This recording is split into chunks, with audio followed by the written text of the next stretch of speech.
depuis 50 ans, eh bien, il y a une mémoire de 68 qui s'est imposée essentiellement de la part d'ex, pour l'essentiel d'ex-maoïstes qui ont réussi et qui nous racontent en fait 68 comme le théâtre classique, c'est-à-dire 68 c'est Quemet, c'est le quartier latin et c'est les étudiants. Et c'était des étudiants de bonne famille qui, une fois qu'ils ont fait leur crise d'acné, eh bien, on retrouvait, non mais ça c'est l'interprétation, la doxa, une fois qu'ils ont fait leur crise d'acné, eh bien, et qu'ils se sont bien amusés, ils retrouvent la place de bourgeois qui était la leur, et donc en gros, ça veut dire, jeunes gens, c'est pas la peine de vous révolter, puisque on finit tous comme ça chez Macron, quoi, en gros. Enfin bon, je le dis un peu... Ça, c'est la version moderne. Voilà. Oui. Donc... on en avait un petit peu marre d'entendre ça, et puis on s'est dit, il faut faire une enquête sur les militants ordinaires, ce que Métron, qui est un homme formidable, appelait les sans-grades, quoi, les obscurs. Il a fait les obscurs du mouvement ouvrier, nous on a fait les sans-grades des années 68. Alors pour ça, on a décidé de ne surtout pas travailler sur Paris, et de travailler donc sur 5 villes de province. On aurait pu en faire d'autres, mais bon... voilà quoi, on a fait ce qu'on a pu, donc Lille, Rennes, Nantes, Lyon et Marseille. Voilà. Ça avait plusieurs intérêts. D'une part, il y a des configurations socio-économiques très différentes d'une ville à une autre, entre Marseille, qui est déjà dans le déclin, alors que Rennes, au contraire, est une ville qui va devenir une ville universitaire en développement. Et puis d'un point de vue politique également, des fois la droite, des fois le PS, enfin bizarre, PS bizarre pour Marseille, mais bon. Donc on a varié un peu ça. Alors évidemment, pourquoi ça n'avait jamais été fait ça parce que c'est un travail, c'est énorme quoi, de retrouver des militants ordinaires. Quoi. Comment on les retrouve, voilà. Alors bon, ce qu'on a fait, dans un premier temps, on est allé dans les villes et puis on a interviewé des personnes qui étaient restées un peu la mémoire de 68. Alors bon, puisque moi je me suis plutôt occupée de Marseille, c'est par exemple Christian Bruschi pour les luttes antiracistes, puis le PCMLF, etc. C'est Samuel Jossois, par exemple, de Révolution. Enfin bon, donc on a commencé à faire des entretiens informatifs comme ça. Et puis les militants nous ont ouvert leur carnet d'adresses en quelque sorte. Et puis on avait également un autre matériau, pas tout le monde. On a tous demandé les fonds DRG, donc de déclassifier les fonds DRG. Alors je ne sais pas si vous le savez, mais c'est totalement discrétionnaire. C'est-à-dire que moi sur Marseille, j'ai eu accès... Alors moi, je travaille sur l'extrême gauche, et Marseille. J'ai eu accès à tout, mais alors absolument à tout. Je vais vous dire un peu ce qu'il y a là-dedans. Des collègues qui ont demandé à Lyon, qui ont demandé les mêmes fonds, donc c'est les fonds des renseignements généraux à destination du préfet de police, et qui étaient remontés à Marcellin, évidemment, pour nourrir les fameuses fiches MR. Les fiches MR, c'était pour mouvement révolutionnaire, l'équivalent, entre guillemets, des fiches S aujourd'hui. Non. Si. Faut pas exagérer. Non, c'est pas que je compare les deux, mais bon. L'ennemi, c'était ça. Voilà. L'ennemi, c'était nous. C'était des gens fichés, quoi. Oui. Et alors donc, bon, on pouvait également, on avait donc un fichier constitué de la mémoire vive des militants, qui disait faudra aller voir un tel, et puis le fichier des gens fichés par les RG. Alors des fois, ça coïncidait pas du tout.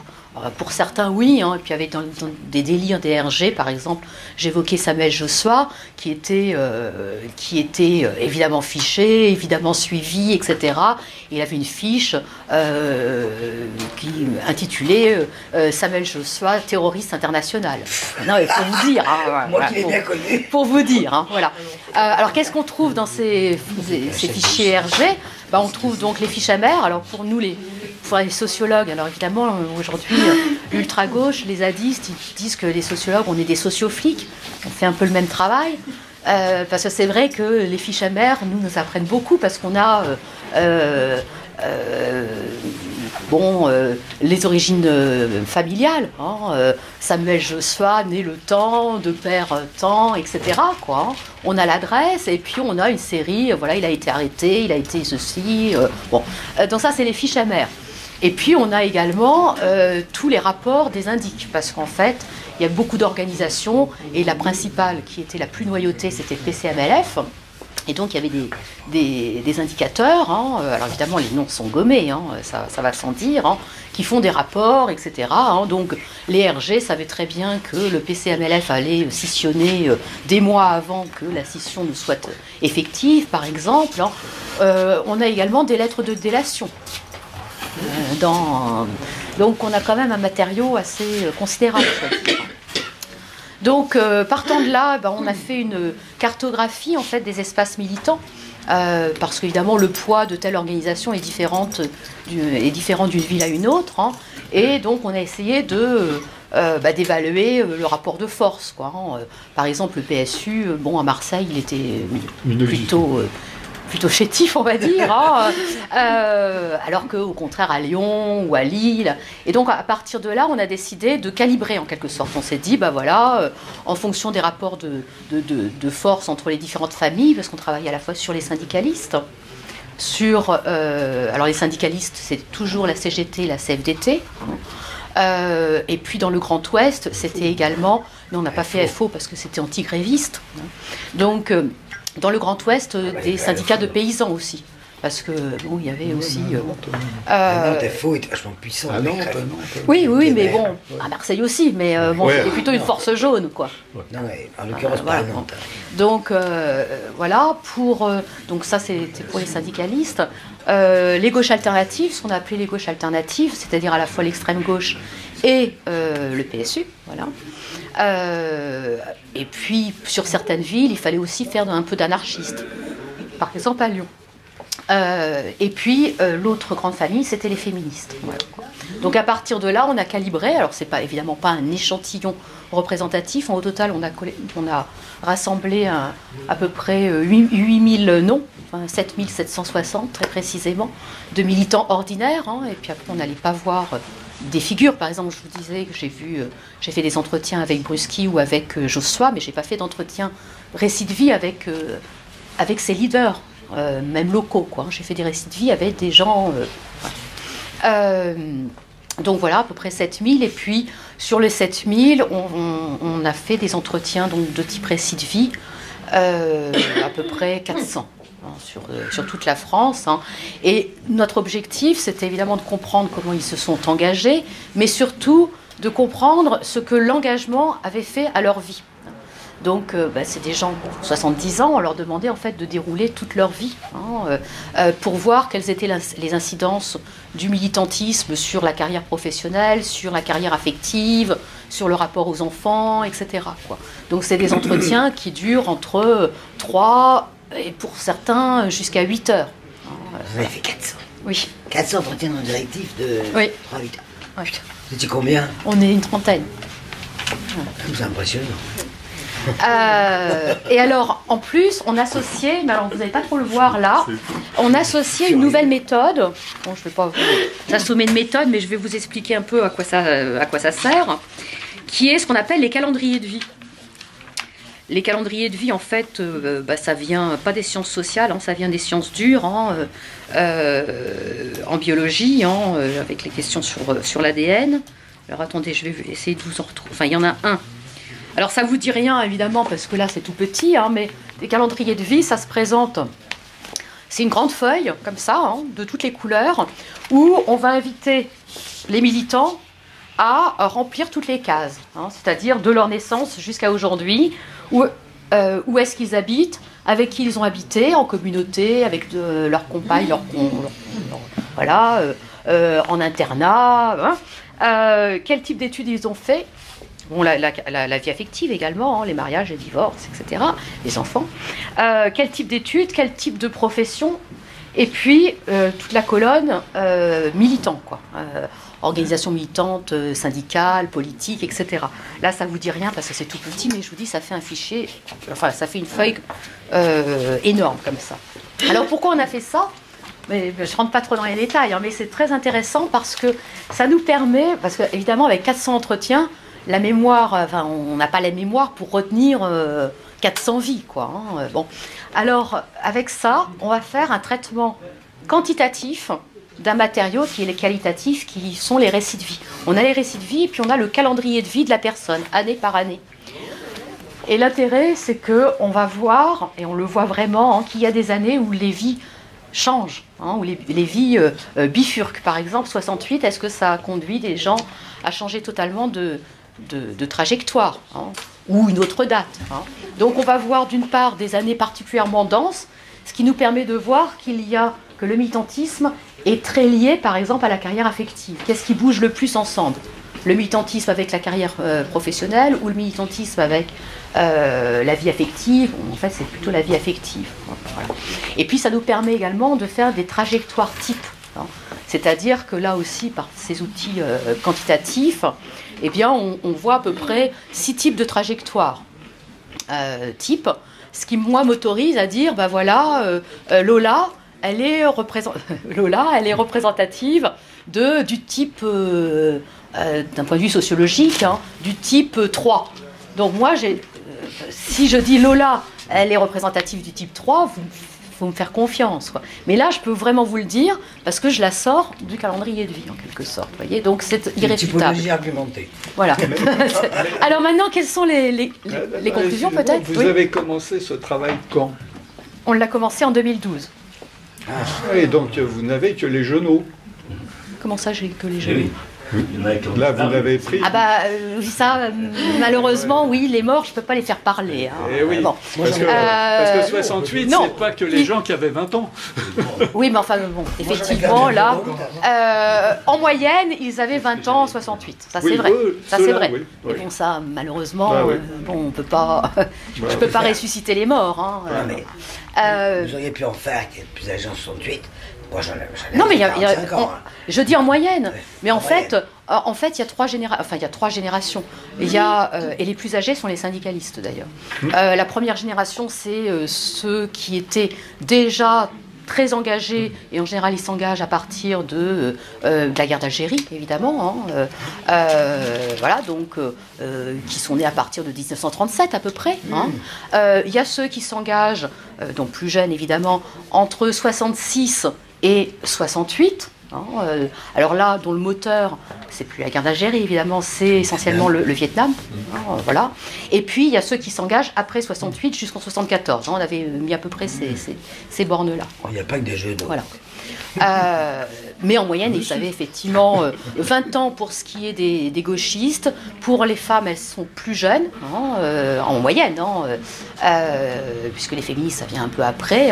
Et le groupe le plus âgé, ce sont effectivement les syndicalistes, de mémoire, 23 ans de moyenne d'âge. Voilà.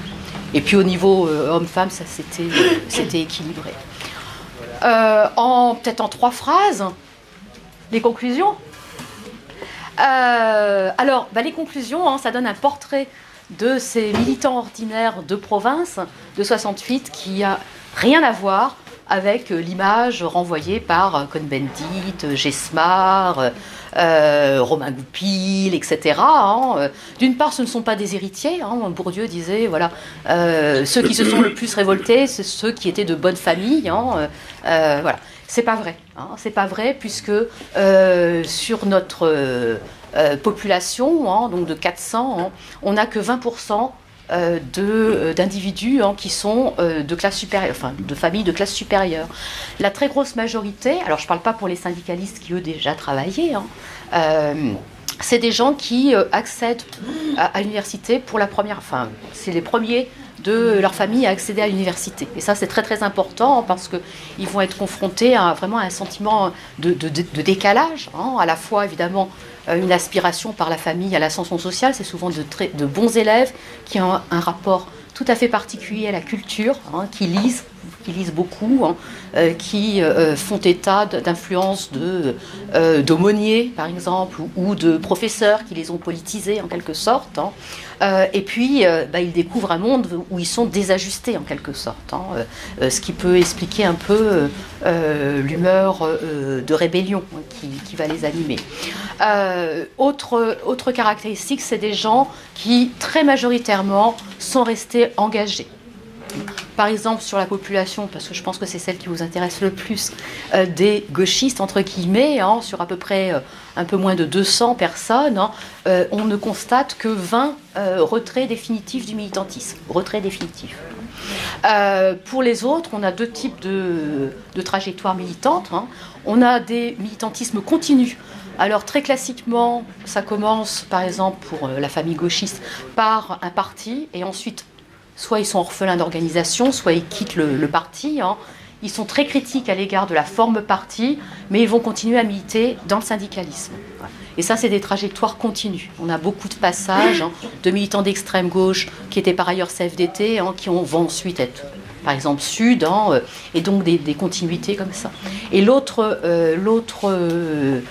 modalité, hein, c'est des militantismes qui reprennent. Alors, ce n'est pas continu, hein, c'est-à-dire qu'on a un militantisme qui entre en crise suivant les familles, hein, à partir de la deuxième moitié des années 70, mais c'est vraiment 78-79 qui marque un changement de climax, hein, et puis avec beaucoup de vagues de suicides à ce moment-là, hein, entre 78 et 80, parce que là voilà, il y aurait un travail très beau à faire, hein, sur les personnes qui se sont suicidées, mais bon, voilà, on ne peut pas...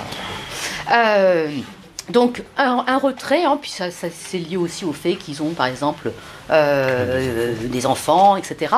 Mais ils vont reprendre le militantisme, ceux-là, hein, au moment de la pré-retraite ou de la retraite, hein, qui correspond, alors soit déjà avec les comités Juquin, hein, qui est un moment de remobilisation, hein, et puis surtout avec l'altermondialisme en fait, hein, à l'aube des les mouvements de sang, l'altermondialisme, hein, à l'aube des années 2000, ça reprend très clairement, là, ça reprend, le militantisme reprend chez ceux qui l'avaient un petit peu arrêté, on va dire, hein, jusqu'à, comme je le disais, hein, mais uniquement pour les militants du Grand Ouest, donc les Rennais et les Nantais, hein, un nombre assez significatif quand même, hein, au total 17, c'est pas rien, 17 individus, hein, très actifs à Notre-Dame-des-Landes, hein, donc, qui se qualifient comme de zadistes. Hein. Donc, c'est pas des renégats, c'est pas des héritiers, c'est pas des renégats, c'est des gens qui sont restés fidèles à leurs engagements et qui en ont bavé, hein, qui ont subi les conséquences de leur engagement en termes de carrière, hein, avec des carrières qui commencent plus tardivement, par exemple évidemment pour les établis, mais pas seulement, hein, parce qu'on fait tellement de militantisme qu'on ne s'occupe pas tellement de la promotion professionnelle, hein, ou parce qu'on refuse de parvenir, hein, donc des carrières qui commencent plus tardivement. Parce qu'évidemment, on a comparé le devenir professionnel, affectif, etc. de ces militants avec les données que l'on a sur la population générale de cette même génération. Ça, on les a. Donc, c'est facile de comparer. Hein. Donc, des carrières beaucoup plus hachées qui conduisent certains aujourd'hui, enfin, au moment où on les rencontrait, ils étaient à la retraite, où ils commençaient à calculer leur retraite, à avoir des retraites qui ne sont pas pleines, par exemple, parce que... par exemple, ils ont été permanents d'orgas, évidemment pas déclarés, enfin voilà, ce genre de choses. Hein. C'est des vies affectives beaucoup plus... alors, pour vous donner un chiffre, hein, on est dans les périodes évidemment des 30 glorieuses, tout le monde est en mobilité sociale ascendante, hein, c'est-à-dire il y a une forte mobilité de ces générations. Hein. Les enfants ont une meilleure position sociale que les parents. Il n'y a que 4% en population générale de déclassement au cours de cette période, c'est-à-dire de gens qui vont acquérir une place professionnelle inférieure à celle de leurs parents. Parmi les militants de 68, c'est 26%. Donc vous voyez, c'est énorme, hein, le déclassement, un quart de la population qui a subi un déclassement social du fait du militantisme. Et du point de vue affectif, et puis je m'arrête parce que je parle trop, du point de vue affectif également, hein, des vies plus compliquées, beaucoup moins de mariages, beaucoup plus de divorces, beaucoup moins d'enfants. En gros, hein, puisque pour les mariages, c'est la moitié de la population, hein, en population générale c'est 80 simplement, et puis surtout c'est des personnes qui ont fait peu d'enfants, puisque 27% n'ont fait qu'un enfant, donc se sont limités à un enfant. Donc, voilà. Sur le plan de la transmission, pas du tout de transmission aux enfants, pas du tout. Mais ça saute une génération, c'est-à-dire que c'est les petits-enfants. Et c'était assez, et c'était assez émouvant pour nous parce que comme on allait chez eux, évidemment, on ne fait pas des entretiens comme ça dans un café, quoi, c'est trop. Quelquefois, on a croisé des petits-enfants qui découvraient la vie de leur grand-mère ou de leur grand-père, plus volontiers de leur grand-mère d'ailleurs, qui parle plus facilement que les hommes, avec nous. Et donc c'était assez émouvant, alors parce qu'à la fois les petits-enfants n'étaient pas contents, hein, pourquoi tu m'as jamais dit ça, etc. Et en même temps ils éprouvaient de la fierté à l'égard du passé militant de leur grand-mère ou de leur grand-père, mais plutôt de leur grand-mère, puisque celles qui ont les conséquences difficiles du militantisme affectent différemment les uns et les autres. Ceux qui ont été les plus impactés, ce sont les syndicalistes, hein, et puis ce sont les femmes. Hein.